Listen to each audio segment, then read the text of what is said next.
Good morning. We are going to be reading a new chapter of Black Beauty, chapter 30. So if you have your book, you can follow along with me. If not, I'm going to present my screen so we can read together. Do you remember what happened in yesterday's chapter as we found out more about Black Beauty's life as a job horse? What were some of the difficulties of being a job horse who's rented out to different people? Is he treated well? No, sadly, a lot of people treated him poorly because it wasn't their own horse. And so they just thought they needed their money's worth. He should go as fast as they want him to go and pull as hard as they want him to pull. But horses, just like humans, get tired. Black Beauty needed a break. He also did not need to have drivers who would just go as fast as they could around the corners. That's how Rory got hurt, unfortunately, that horse Rory. And we found out about a horse named Peggy. Now, Peggy had a funny way of walking. Do you remember why she walked funny? It's because she was forced to go really fast, even though she had really short little legs. So she would run, run, run, jump, run, run, run, jump, so that she could catch up and be as quick as her owner wanted her to be. That's really sad that they didn't realize she just had short legs and couldn't go that fast. But we know that she ended up with new owners, some ladies who treated her really well and kindly afterwards. Let's begin reading chapter 30 today. So I'll present my screen, and we're going to find out more actually about this man named Mr. Barry, who at the very end, the last sentence of our last chapter, he is Black Beauty's new owner. So we found out that he went to a new owner, which sounds like it's going to be much better than being a job horse. So let's go over to Black Beauty.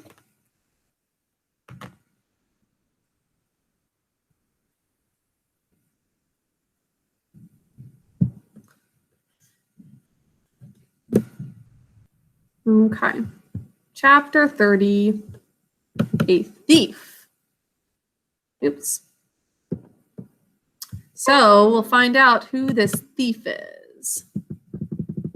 And we'll find out more about Mr. Barry. Oops.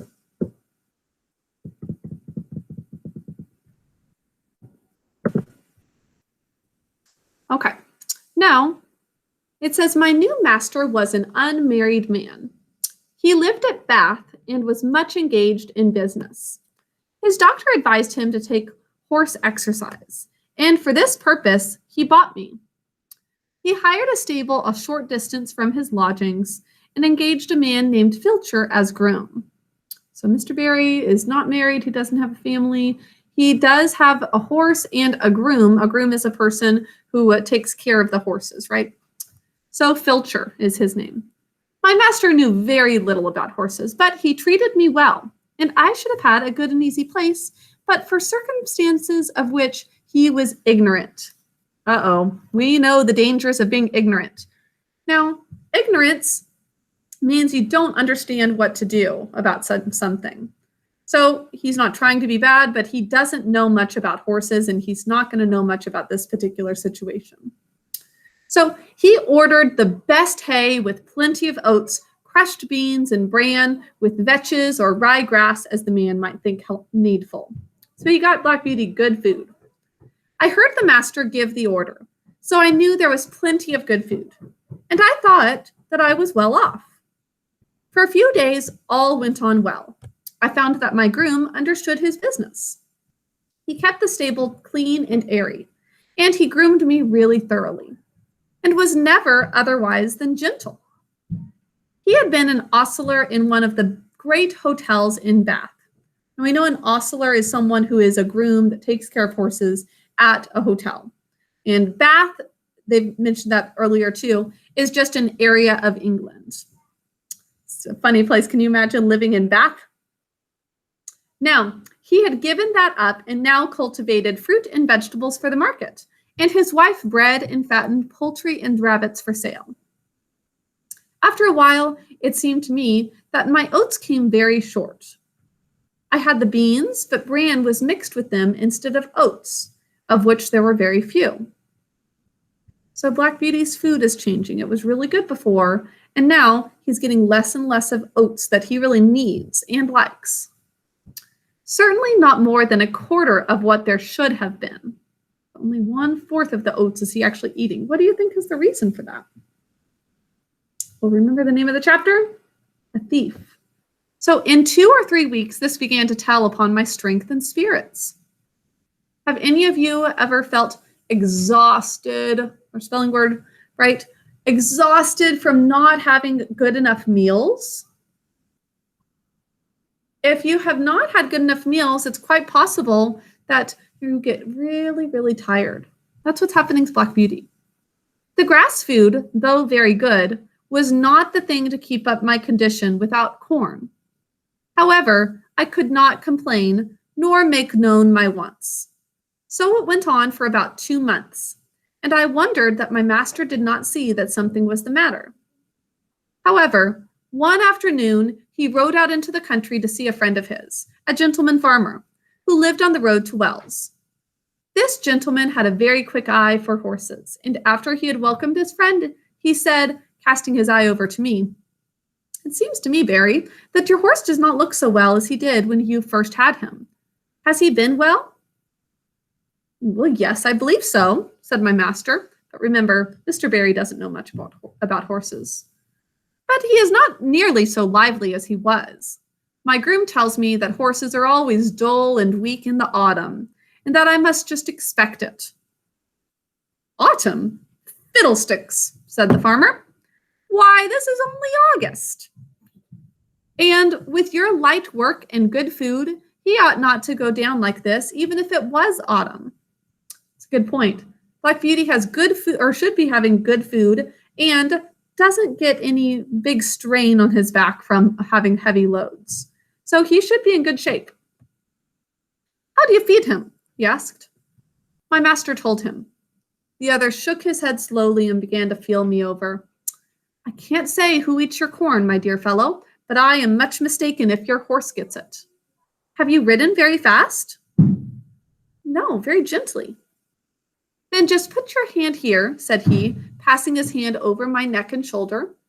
"He is as warm and damp as a horse just come up from the grass. I advise you to look into your stable a little more. I hate to be suspicious, and thank heaven I have no cause to be, for I can trust my men, present or absent. But there are mean scoundrels, wicked enough to rob a dumb beast of his food." Sounds very harsh, doesn't it? He doesn't mean it in a mean way, but Black Beauty takes it personally. So he's saying somebody is stealing this food from Black Beauty. "You must look into it," he says. And turning to his man who had come to take me, "Give this horse a right good feed of bruised oats, and don't stint him," meaning don't give him just enough. Give him plenty. Dumb beasts, Black Beauty is thinking now. Oh, that makes him angry. "Yes, we are, but if I could have spoken, I could have told my master where his oats went to." Now, by dumb, it means he literally can't speak, which is true. But he's saying, I want to speak, and I would be able to tell him all this information about where the oats are, but he is not able to speak. "My groom," Black Beauty says, "used to come every morning at about 6 o'clock, and with him was a little boy who always had a covered basket with him. He used to go with his father into the harness room where the corn was cut, and I could see them when the door stood ajar. Get a little bag with oats out of the bin, and then he used to be off. 5 or 6 mornings after this, just as the boy had left the stable, the door was pushed open, and a policeman walked in, holding the child tight by the arm. Another policeman followed and locked the door on the inside, saying, 'Show me the place where your father keeps his rabbit's food.' The boy looked very frightened and began to cry, but there was no escape, and he led the way to the corn bin. Here, the policeman found another empty bag like that which was found full of oats in the boy's basket. Filcher, the groom, was cleaning my feet at the time, but they soon saw him, and though he blustered a good deal, meaning he's trying to explain, but he's kind of stuttering over his words, saying, no, I didn't take any oaths. No, of course not. They walked him off to the lockup and his boy with him. I heard afterward that the boy was not held to be guilty, but the man was sentenced to prison for 2 months. So poor Black Beauty was in bad health because this little boy was stealing his food.